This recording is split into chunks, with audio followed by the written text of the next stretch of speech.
Yes guys, my name is Morsi and welcome back to my channel. In today's video we're going to be testing a concept. We're going to see if centre backs are still playable in FIFA 21. I managed to pack myself a certain team of the season from the Twitch Prime player pick. It is Mr. No Nonsense, the Dutch centre back from Inter Milan.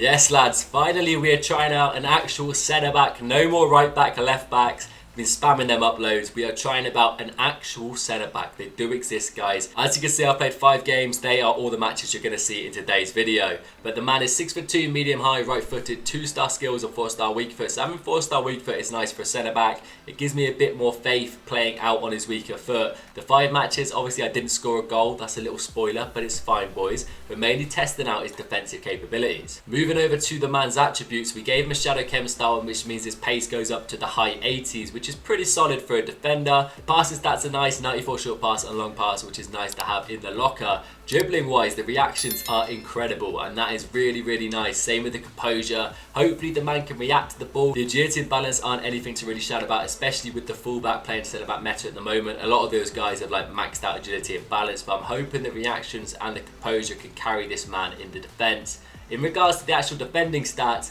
they are top tier. You can't get much better than 99 interceptions, guys, 99 defensive awareness, 99 stand tackle, and 99 slide tackle. Essentially, that's the best you can get, right? His heading axe is only 93, but that is fine. That is still damn awesome. The jumping's there for a big man, which is great to see. The strength and aggression are also beautiful. So defensively and physically, this card ticks all the boxes. He should be super solid. It's just the pace and the dribbling stats that do concern me a little bit, especially with the way that FIFA 21 is going. In regards to the traits, we got power header, which is nice, and the long pass, the CPU AI trait. So if you watch my Rodrigo De Paul player view early today, lads, you would have seen the team that I used, and this is essentially the same team. We've just swapped out Rodrigo for Barella, who I still think has the worst dynamic image going. Just what is he doing? What is this? EA, you've absolutely done him dirty. Similar to the Rodrigo De Paul video, we start off in a 5-back, but we're actually playing a 4-3-1-2 in game. It's exactly the same custom tactics to that video. If you want me to do an in-depth custom tactics for 3-1-2, if you want me to do like a super in-depth custom tactics review for my formation being a 4-3-1-2, let me know down below. I will run through it briefly in today's video, but these are the lads that we're going to be using in today's video. But before I get into the gameplay, guys, can I just ask you a question, alright? Do any of you have Team of the Season Neuer?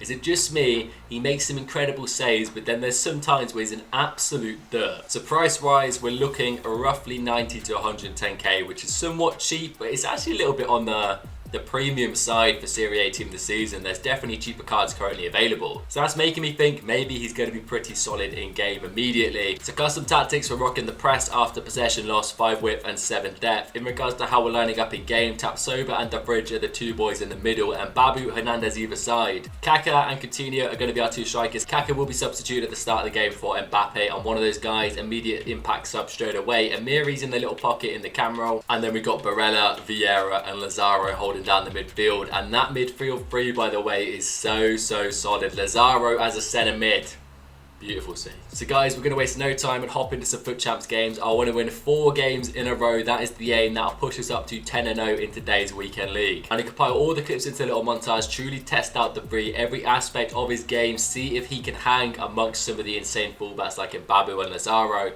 then I'll catch up with you afterwards.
So there we go, guys. 3 wins and 1 loss. That 1 loss, I'm a little bit salty. I felt like it could have gone either way. I felt like I deserved more. I had more chances. We hit the woodwork a couple of times, but it wasn't meant to be. It is fine. We put it aside. We can't afford to focus on losses in this weekend league. I've got so many games left to play, and it's already 11 AM on a Sunday. So overall, Mr. Stefan De Vrij was pretty solid. I mean, you expect that from a man who pretty much has 99 defending stats and really, really high tier physicals. In regards to the pace and agility, it was decent. The reactions definitely helped him out massively in the clutch situations. He was strong, he's big, he's physical, he can get in, dive in, make tackles, which is what you want from a centre back, especially playing a high line where you kind of want to dive into the challenges. But that's the one issue I have with this card. If you overcommit, then you're a bit screwed, because a little 1-2, the opponent's in behind and this man is not catching up.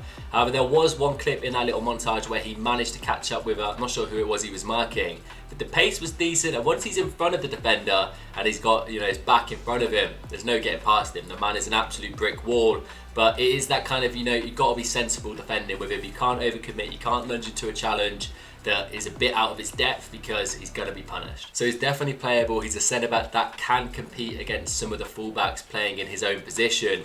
So he's decent. For the price-wise, he's super solid also. If he links into your team, for example, there's not too many interlinks into Barella, unless you're talking the new team of the season, boys. So this man is definitely a solid shout. He can play. If you get him as a red player pick, don't overlook it, because he actually is a decent defender, guys. If you want to try and break away from the fullbacks at centre-back, I respect you massively. This is a decent shout. Looking in more depth, he's actually almost a carbon copy for Ruben Diaz there. Ruben Diaz has insane reactions and composure, pretty much identical pace and dribbling stats, and then defending and physicals. Ruben Diaz is a little bit better on the physical stat, but they're very similar cards, guys, and he's pretty much half the price. Ruben Diaz was like 200, 300k at one point, and he still is about 300k. So to get a man for 100 and something k, De Vrij, he's pretty much the same as Ruben Diaz. It's just the linkability factors. If he can get into your team, don't overlook him. So price and playability rating, he's going to get a solid 7 out of 10. He's a no-nonsense defender, which I respect in game massively. Tapsoba is definitely much better though. I mean, if I compare the two of them, it's mainly the pace, the agility, and kind of the quick movability on the ball that makes Tapsoba the better defender in my opinion. But for a man who costs so cheap, he is very, very solid, guys, and I would definitely recommend him if he can fit into your team. Anyway, I've been Morsey. I hope you enjoyed this one, lads. If you're new around here, please do consider dropping me a subscription. 2,000 is the next big goal. Drop me a like, leave me a comment, let me know what you think of the Serie A team of the season. And I'll catch you very soon for another video. Take it easy.